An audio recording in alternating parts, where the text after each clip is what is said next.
Okay, so I suggest to start with a few welcome words. So welcome everyone, and thanks for joining us today. Maybe you know that we started this initiative of sharing some capacity building series with the PDC. We started during the FIDE Congress in December, and so today will be the third and fourth module. So I'm happy to welcome first with us Theo Tsorpatsoglu, who is a very experienced organizer and who accepted also as a member of the PDC to share with us the next 45 minutes on the topic organizing a chess event. I'm not 100% sure in which order they were advertised. We will also have a second topic later with Sabrina de San Vicente, who is the Qualification Commission chairperson, and she will cover the roles and activities of the rating officer. She was traveling, so initially we had this second topic first, but we swapped them, and I hope it's not a problem for you. I will let Theo introduce the way he wishes to work, if he prefers some interaction or he prefers to keep questions for the end. In any case, welcome to everyone. And Theo, the floor is yours about organizing a chess event.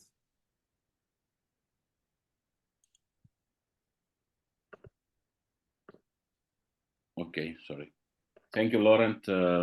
Welcome all to this capacity building webinar organized by the FIDE Planning and Development Commission. I was asked to speak for one theme that I was always dealing and within FIDE when especially I was serving as in FIDE Events Commission. And speak, let's say, this session about a few basic things on organizing events and especially chess events. Of course, I have to say that because I see many experienced colleagues here and from federations, from continents, that the meaning and the purpose of this webinar is, let's say, to inform federations and development areas about basic things of FIDE regulations, or let's say giving some roadmap in order to organize a chess competition. And the next 40 minutes, what we will see, it's some principal things, and but also maybe you are more, let's say, well educated in the subject. Maybe you will find also some interesting parts on this presentation. But in any case, this 40 minutes is not cannot limit this subject, and we will go through some ways just to give to all, let's say, understand, let's say, what is the main steps in order to organizing a competition.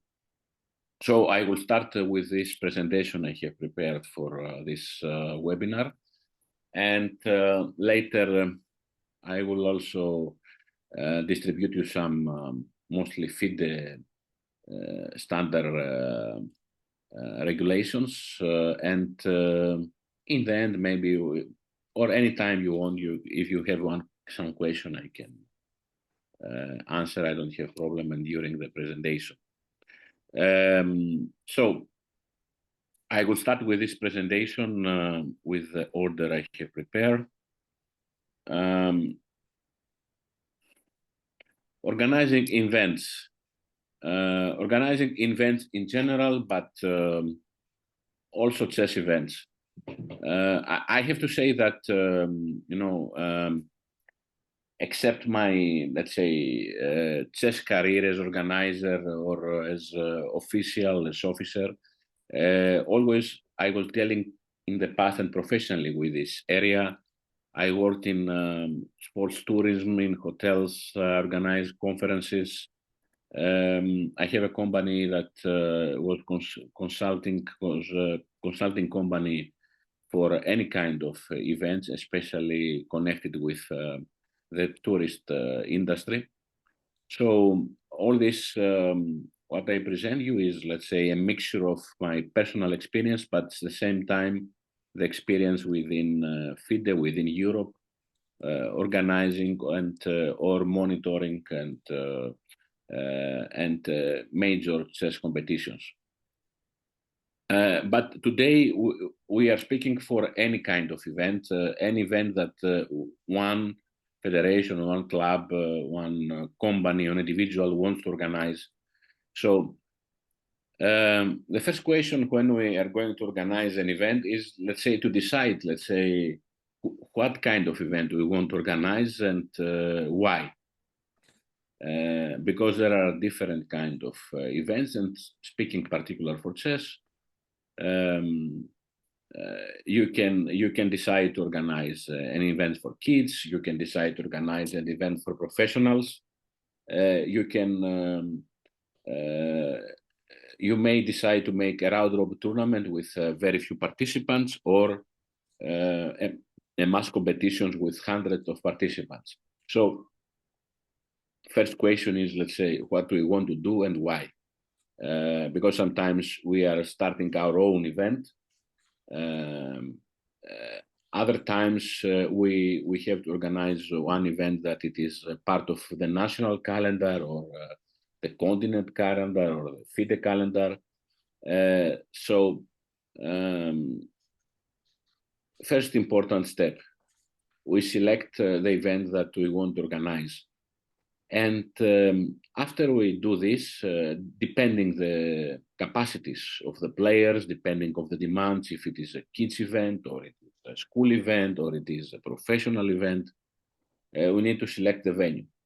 So, when we are talking about venue, we are speaking also for the place, the city, the area that we organize the event, and the particular tournament venue. That can be, let's say, a congress facility or a school facility or anything else. We can find a room that we can play chess. So we are starting to plan from this. I want to organize, for example, an open tournament in my area, in my city, and I will find the dates that it's more suitable. Based on the dates, I will try to book the playing venue, and then I will start, let's say, I will go to the next steps after I have decided what and where, what I will do and where I will do it, and which dates my event will take place. The second main step is, we will see this, and in the next cards is, let's say, how I will sponsor, how I will fund my event, because I will have some expenses. So I need to see my idea, my event, how will be founded, so to be materialized. And simultaneously, and thinking how I will, let's say, found my idea, I need to make it the budgeting between to budget expenses mostly. So to understand, let's say, what should be in the income, the total income of events. So at least, let's say, to cover all expenses to be break even. So I select the event, I select the venue, the dates, and then I start to make a budget to see, let's say, how much, what are the funds that I need in order to do my event and my idea a reality. After I take these steps, and I am, let's say, sure that I can walk, let's say, I can continue. I have the venue, I will find the budget, to do this, then I have to start to advertise my tournament and promote it in order to select participants. Or, okay, especially if it is, let's say, an event that is open to participation. Of course, if it is an event round robin or an event with certain participants, like final stage of national championship, I don't need so much to attract participants, because the participants are, let's say, defined from the beginning. So this promotion and what we call destination marketing, we do mostly when we have to attract participants to our tournament. That is, let's say, the 80 or 90% of the tournaments that always try to attract participants. And of course, in this area is also included the issue of the invitation and the brochures and all the other actions that make our tournament and its conditions known. And finally, the last stage is the tournament management. What I call tournament management is the management that starts from the day that the participants arrive in our venue till the day that the participants depart from our venue. So we will see, let's say, from what consists the tournament management, but is the last stage. We can simply say the dates of our tournaments, of our tournament. Founding. The main, as most of you know, the main, let's say, sources of funding, it's the state, the government support, if we can have it for one event, the local authorities, that it is, let's say, I would say that in chess events is the most, let's say, easy way to found a tournament, because the local authorities are more close to us. It's more easy to have meetings and persuade them to assist us in order to organize a tournament. Of course, is the corporate sponsorship that it's one of the most difficult things in chess. And of course, the corporate sponsorship is achieved mostly in high-level competitions with top players, or in mass competitions, could be also in big school events or youth events, that then we have mostly the motivation of the sponsor to give a message direct to bigger, let's say, audiences, families and kids. And we have the supporters that also, as I will say, from the local authorities, supporters, it's, let's say, the smaller sponsors, these companies that can help and assist our events, not with big amounts of money, but with, let's say, less amount of money, or with some services that it is for us also big assistance, as the service actually is, let's say, contribute to some expense that we have in our budget. For example, someone can print for free our posters. Someone else can give us some refreshments, and many things that a small company or a supporter can do, and help us to cover our budget. The event budgeting. The event budgeting, it's every budget has the incomes and the expenses.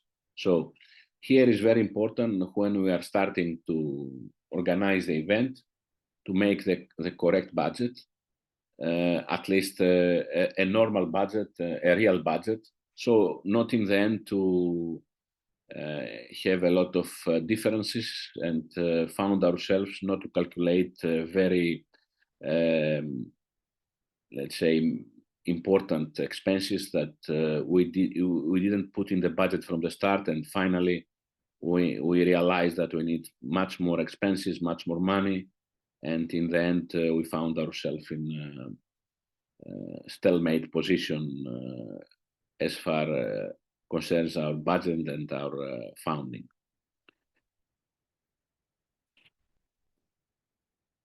About the income, before I was speaking about funding from states or sponsors, from local authorities, but the income of one competition can have different also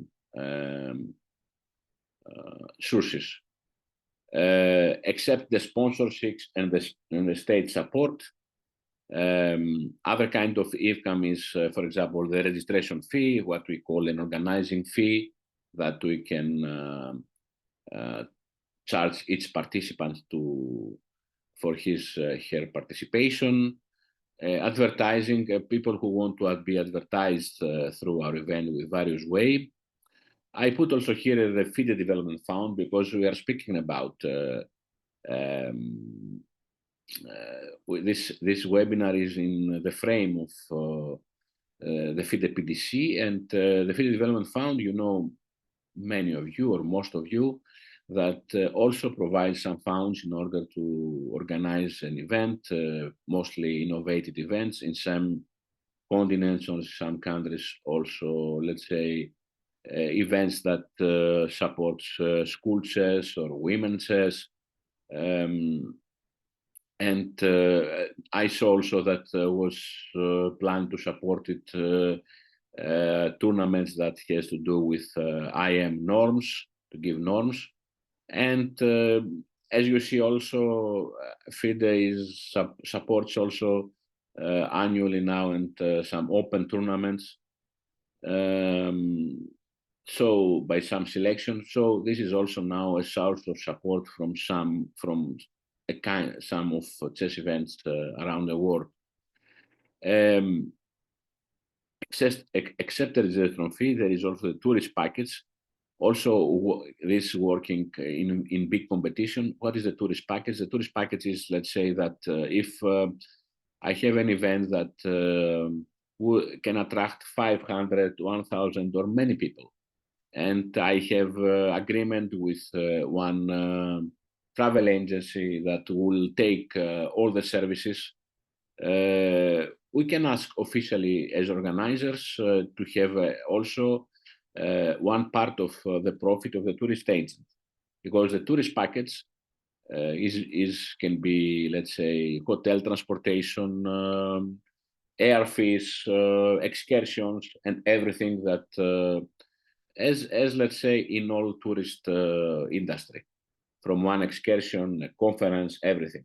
So the tourist package can be also a source of income, depending the kind of event that you want to organize. Here, what I was telling every time in the organizer seminars, but it's also through my experience. Here is very important when you are building an event that also has, let's say, tourist part, hotels, transportation, excursions, etc. It's always very important the final service that you provide to your participant that you want to attract is, let's say, within the market prices. So if it is within the market prices, then your tournament package, let's say, is attractive, and it is also can be also respected by the majority of the participants. So every time we want to organize a competition like this, we must think that what we are offering is, let's say, has value for our participants, because as in every sector of professional life, the products or one tournament, let's say, are comparable between the participants.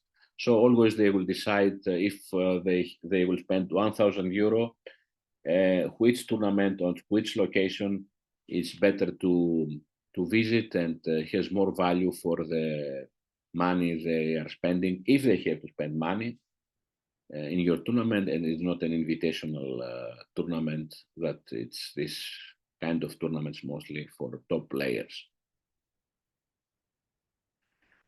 The expenses are various, and of course here is only some, let's say, titles and some examples of the main expenses that an event, a tournament has. We are starting from the venue, how many days we need it, how many square meters we need, how many players we are going to guest, and this we negotiate with the owners of the venue what will be the price for rent, if is any, or of course the ideal situation if we can take the venue for free. Then one basic cost for each tournament is the chess equipment. And chess equipment is, of course, the clocks, the chess boards, the electronical boards nowadays, the score sheets, the pens, all these things that it's absolutely necessary for our tournament. Again, here, some of this material maybe we already have, maybe we will, the national federation or the local club will give us for free. But anyway, it's one concrete item of our budget, and we need also to see what we will need to spend on this. Guest hotels. If our tournament has invited participants, all are invited or one part is invited, we need to also calculate the cost for these invited participants and other kind of officials that we need to invite, like arbiters, fair play officers nowadays. So this is also a cost for their accommodation and food during our tournament. The tournament staff, also major expense that and necessary, including secretariat, arbiters, and all people have to work around our tournaments, people that they are working in press, or people that they are working in in live stream, if we need to make live stream, in live games, if we need to do live games. It's also and very important, let's say, expense of the tournament. The prizes can be some trophies, books, gifts, but also in many tournaments can be also money prizes. So this is also something that we need to put it in our budget. The promotion of the tournament website, it's also a cost that we need to calculate. Ceremonies, if we have opening and closing ceremonies, we need to see what will be the cost for these ceremonies, if any cost, if we will use some kind of performances during the ceremonies, if we'll use some kind of electronical, let's say, equipment like video walls. We need to calculate also this. Transport, this means anything, transport of people from the airports, transport people, participants from hotels to the venue.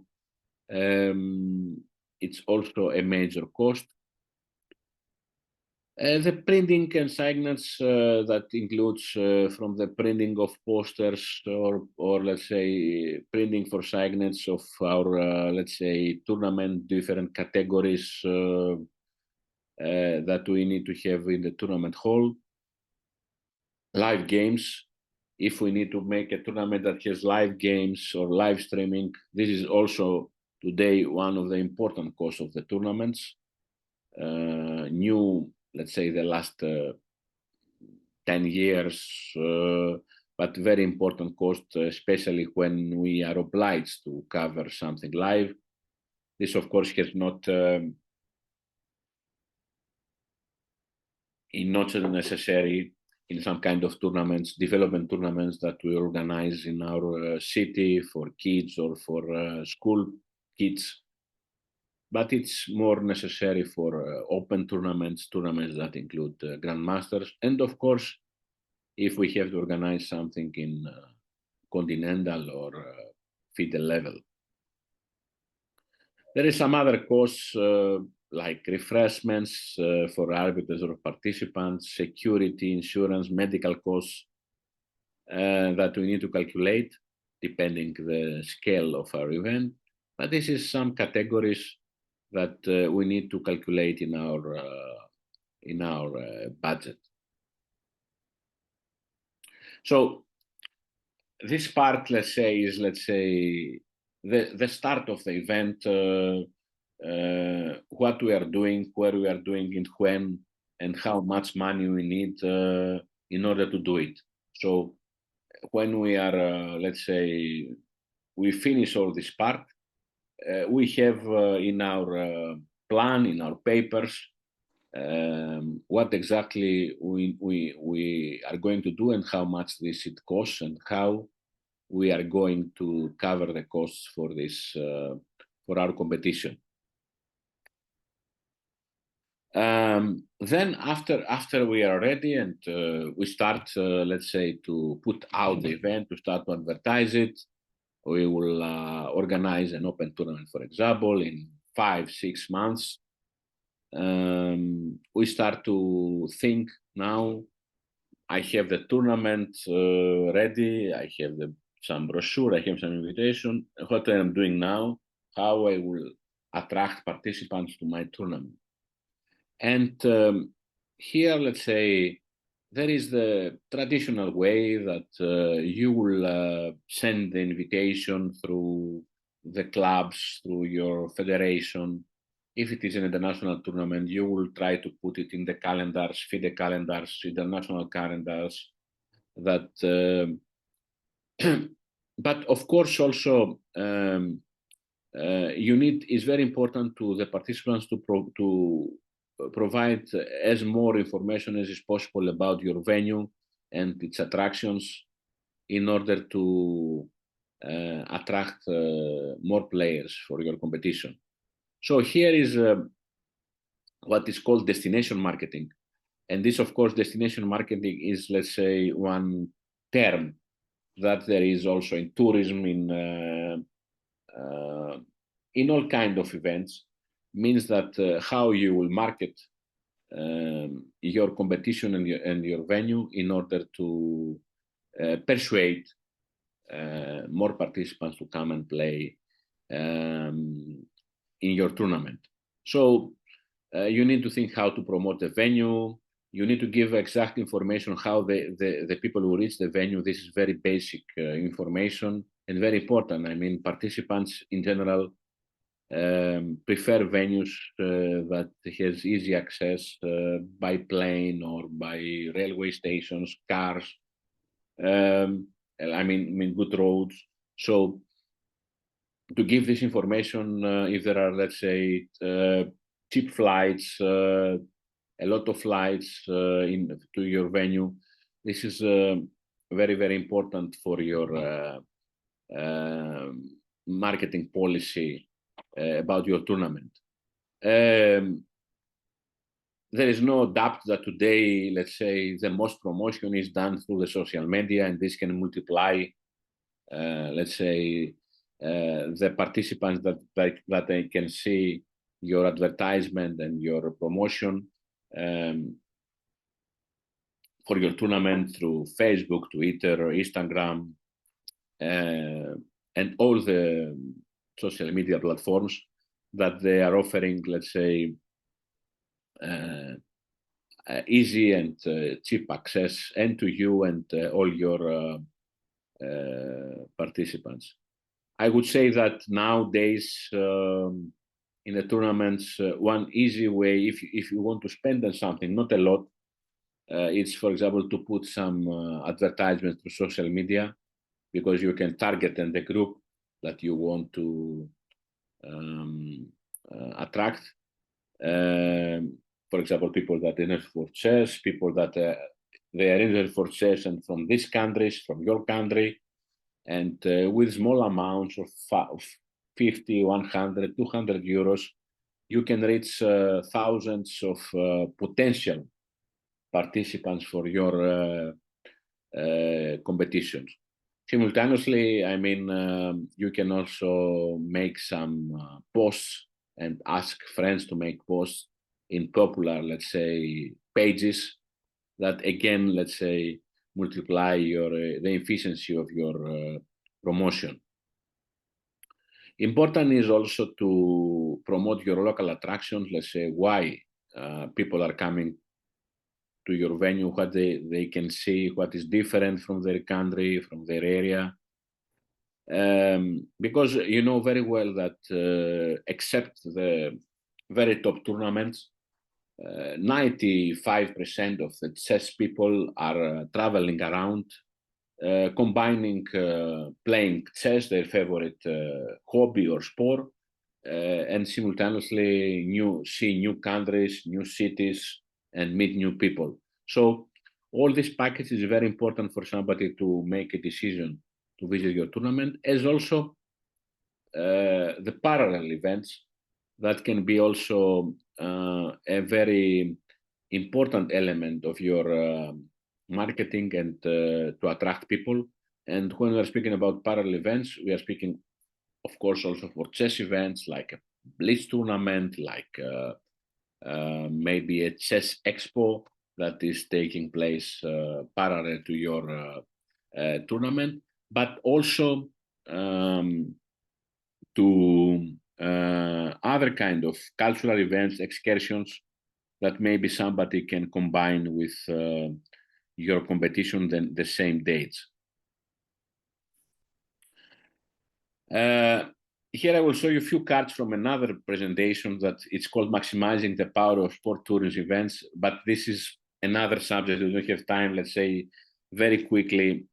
Just I always emphasize that how much important is chess with sport tourism, because very few sports have, let's say, the privilege that people are traveling for 10 days, for 15 days, for 7 days in order to play and participate to an event.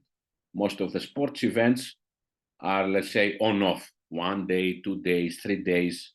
You know, chess has the power that hundreds, thousands of people, millions of people, I mean, annually, are traveling to play one tournament, and they are staying in another city, another country for numerous days.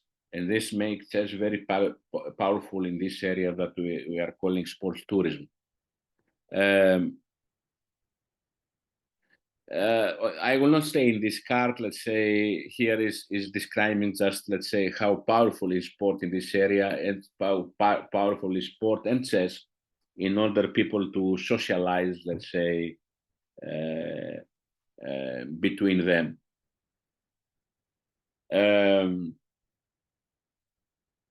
Also, this sports or chess tourism, you know, it's important also to persuade maybe your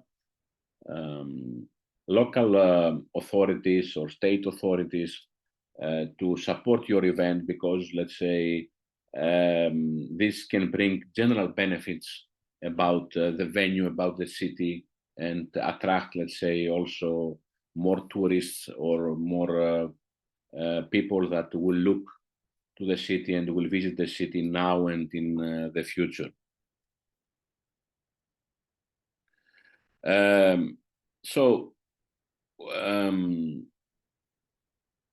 How in general a sport or chess event becoming also a tourism event is, let's say, when you attract non-resident participants, and promote the event to external markets, different markets that normally, let's say, your venue, your city is working.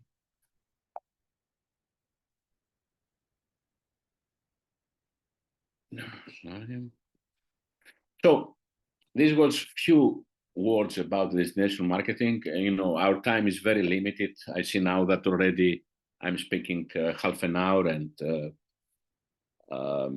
it's very difficult in this period to to tell you many details on this, but I'm trying to give you only the titles.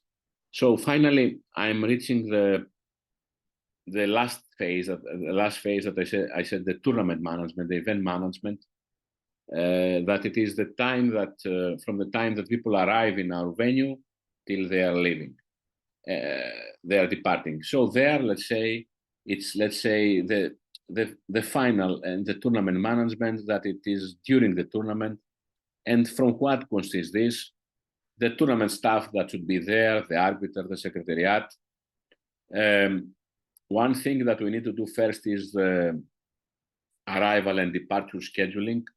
Even we have 10, 20 participants, even we have 2,000, we need to see, we have to collect their data of arrivals, and we need to, most of the cases, to meet them in the airports and bring them in, let's say, in their hotels where they will stay, if our tournament is, let's say,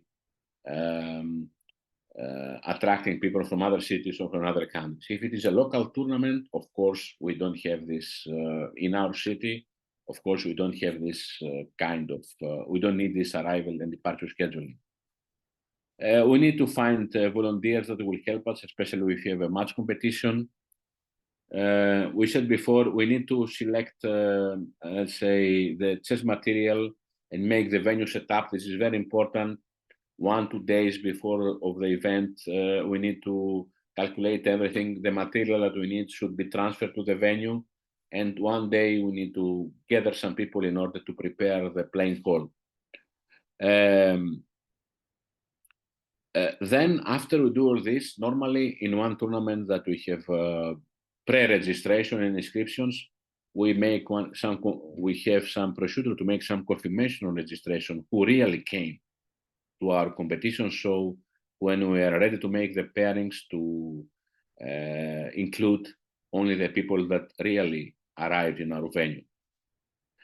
And then during the tournament, as I say, if we have live games and live streaming, we need to be sure that everything is technically correct in order to work these systems. We need to be ready for all the medical services that we need during the tournament, especially when we have a lot of people, and we need to have the first aid in the tournament hall. We need to know how we will help people if we need to be transferred to a nearby hospital. We have also to prepare and run the opening and the closing ceremonies, and especially the closing ceremony that includes the awards of the tournament. And of course, simultaneously during the tournament is running all this press services, social media administration that we are reporting for the results of each day, and we are reporting with photos, and finally we are reporting about the winners.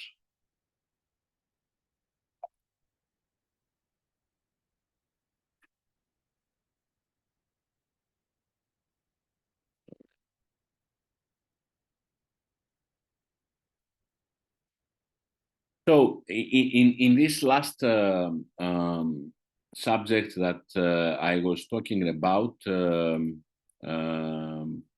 there is some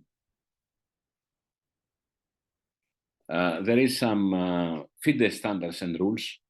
The standards of chess equipment, the standards of tournament venues, the FIDE competition rules that I will put you now in chat. This is the regulation of FIDE. I don't have time to develop all these things from, let's say, the size that we have the chess boards or the pieces should be standard. The clocks that should be approved by the FIDE in order to be appropriate for a chess tournament. The standard of the tournament venues that has to do, for example, with the capacity. You need approximately 2 square meters per player. If it is youth event, you maybe need a little bit less. And also, one important thing is the lighting, the toilets. what is the minimum lighting that we need for our tournament, how many toilets we need per participants, and some basic competition rules that you need to know before you start to organize a tournament. I don't have the time to speak about these standards in detail, maybe in the next presentation, but I have prepared this for you just to be easy to find it, and you can easily go through. And I will try now just to put you in the chat, just these files, just to have it available.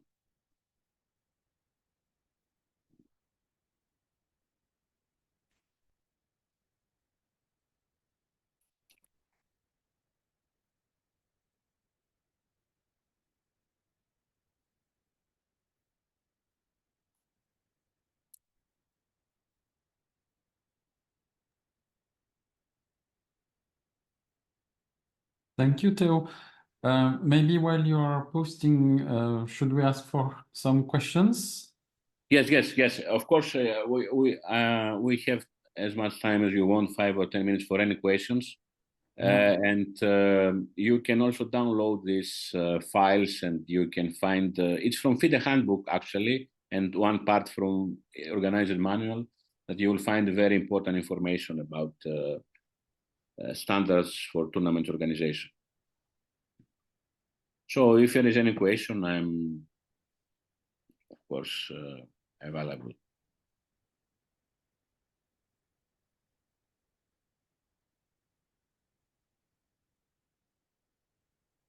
No question. Maybe, I don't know if Linda is with us. She is part of the team, and she's mostly also covering those sessions for capacity building. If Linda, you would like to add a few comments.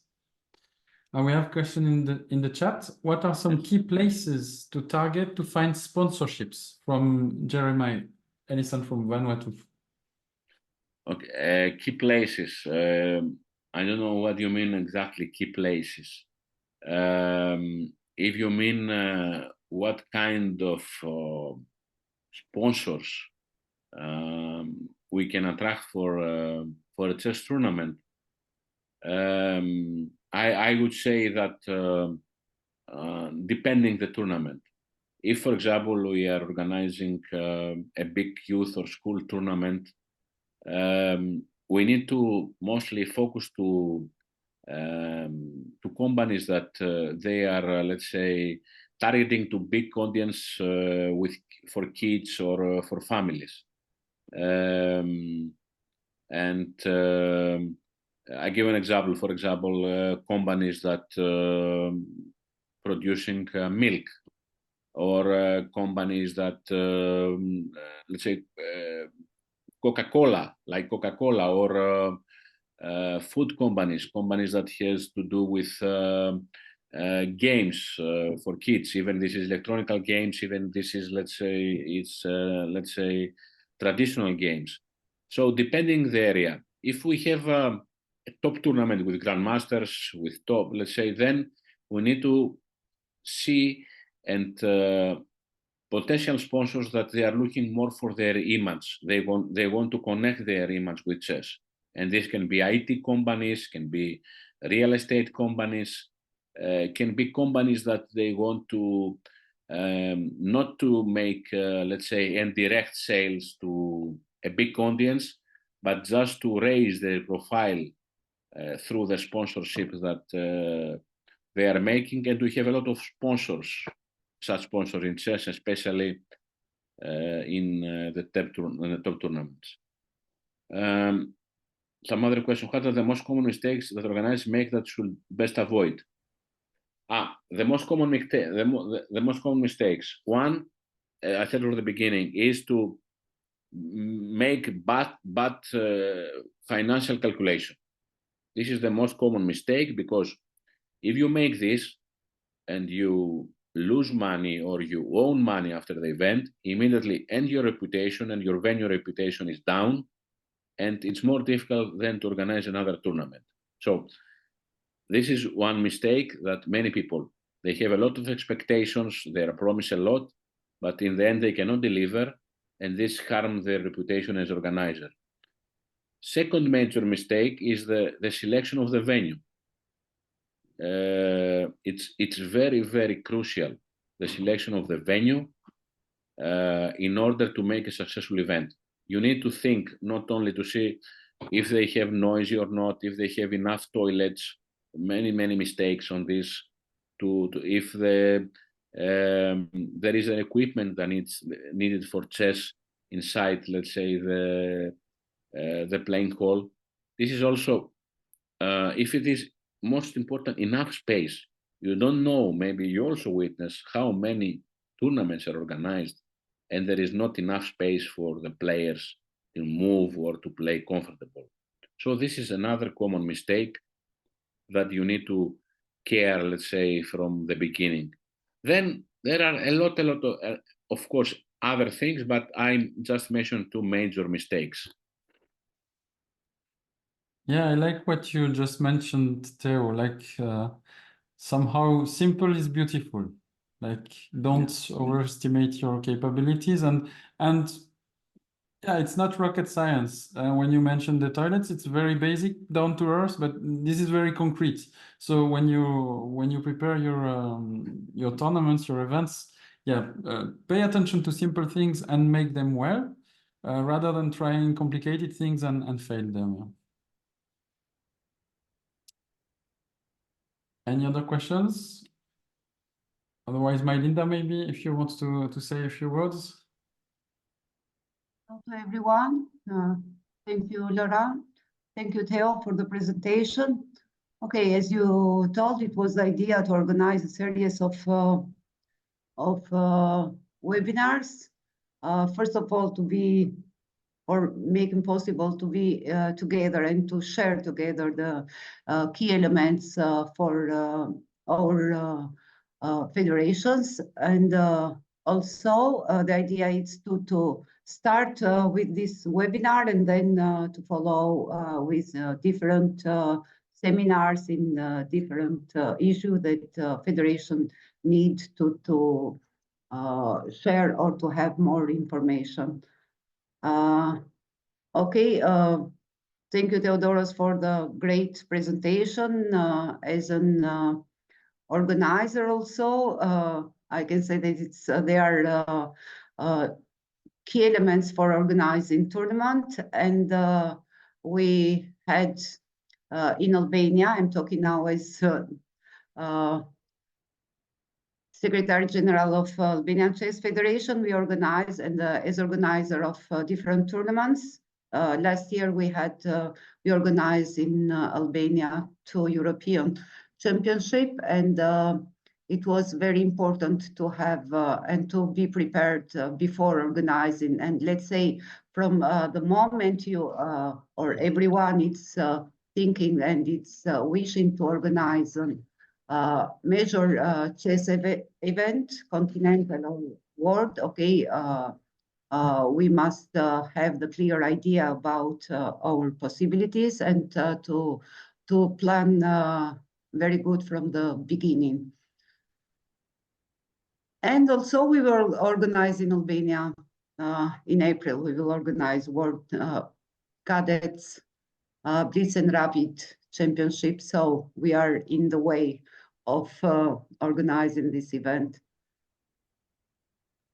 So, okay, thank you, and I wish everyone success in their job.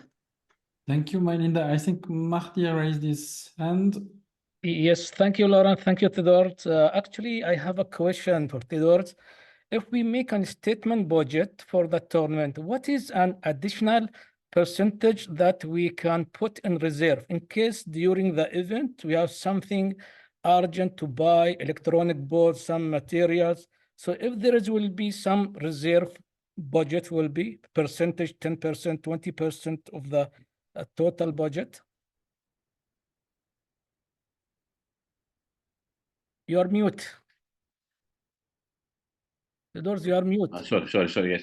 So this depends also, from the range of the tournament, because if you have a very big budget, now, for example, in United Arab Emirates, you will organize also an Olympiad, okay, in some years, or some other. It depends on the budget, I would say that if you have an event, let's say that the budget is till 100,000, if you have a 10% reserve, is okay. Mhm. But now, if you make an event that has a 10 or 20 million budget, of course, the unforeseen situations could be, let's say, much bigger and much.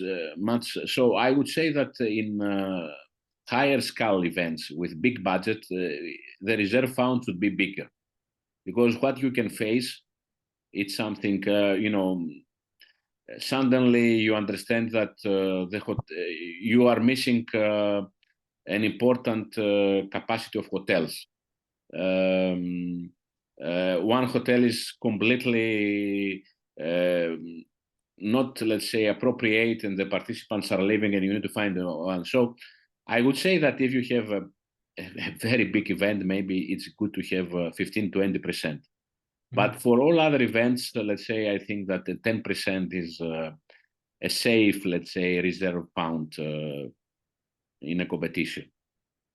Thank you very much. Thank you, Theo.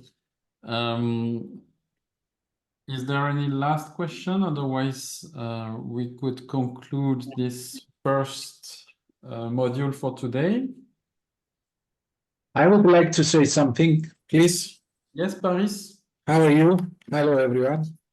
I have noticed over the last years, by traveling in various tournaments, that one of the most common mistakes that is done by organizers is in order to earn more money from the event, they offer low quality conditions to the participants. And this happens usually in big events like the European Youth Championship, for example, or the World Youth, where not only participants attend, but also family members, grandfather, grandmothers, all the family travel to this. And I don't see any specific criteria, equal criteria for all participants. Some of them, they stay in good hotels. Some of them, they stay in very bad condition hotels, and they all pay the same money for accommodation, and they all pay the same registration fee.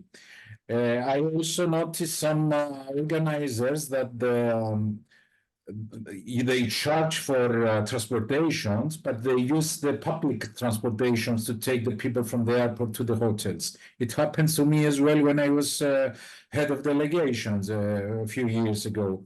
So this is something that we as ECU, as FIDE, we have to always look after.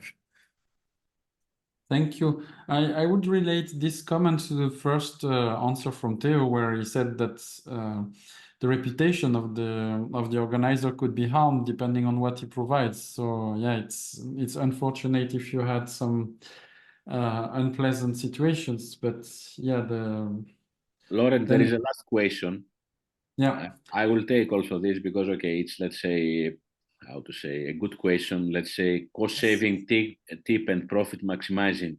Okay, cost-saving tip, I would say two things. One is, let's say, again, I will go to the venue. It's very important to find a venue that if you can find it for free, because they are making big difference if you have to rent a venue per day in the most of the countries. And also, if the venue is not well connected with transportation or is far from the living areas, this is also maximizing a lot the cost. The second thing about, you see, profit maximizing, there I will say something very simple. If you want profit maximizing, try your competition to apply to more people. This is the rule in all markets. You understand? I mean, let's say, try to make an event that can attract different participants, can attract accompanying persons. You have parallel activities. This is can maximizing, let's say, your profit. Is if you can apply your competition, if you make it professionally for profit, try to make it apply to more people. This is the way to maximize the profit. Thank you, Theo. So I think we will conclude now for this first module. As you could see from the content, this is more of an introduction, and thanks again, Theo, for the preparation and for the animation today. Also, thank you for this interactive session. One of the purpose of these capacity building series, they are also that we are connected and we start building a kind of community. So of course, now we said it's 45 minutes per module, but if afterwards you have some questions or anything, you're absolutely welcome to keep in touch, and that we take this opportunity to what I call in a soft manner, we contribute to development. Of course, we spoke about development funds. This is what I call the hard support, but the soft support is also important. Building community, getting tips from more experienced colleagues and so on. That's very important. So thanks a lot, Theo. I see that Sabrina arrived. So maybe what we can do, just for technical reasons, so that we have two different videos, I would ask Danara or Kema to stop recording and start recording again. Thank you, Lauren. Bye for me.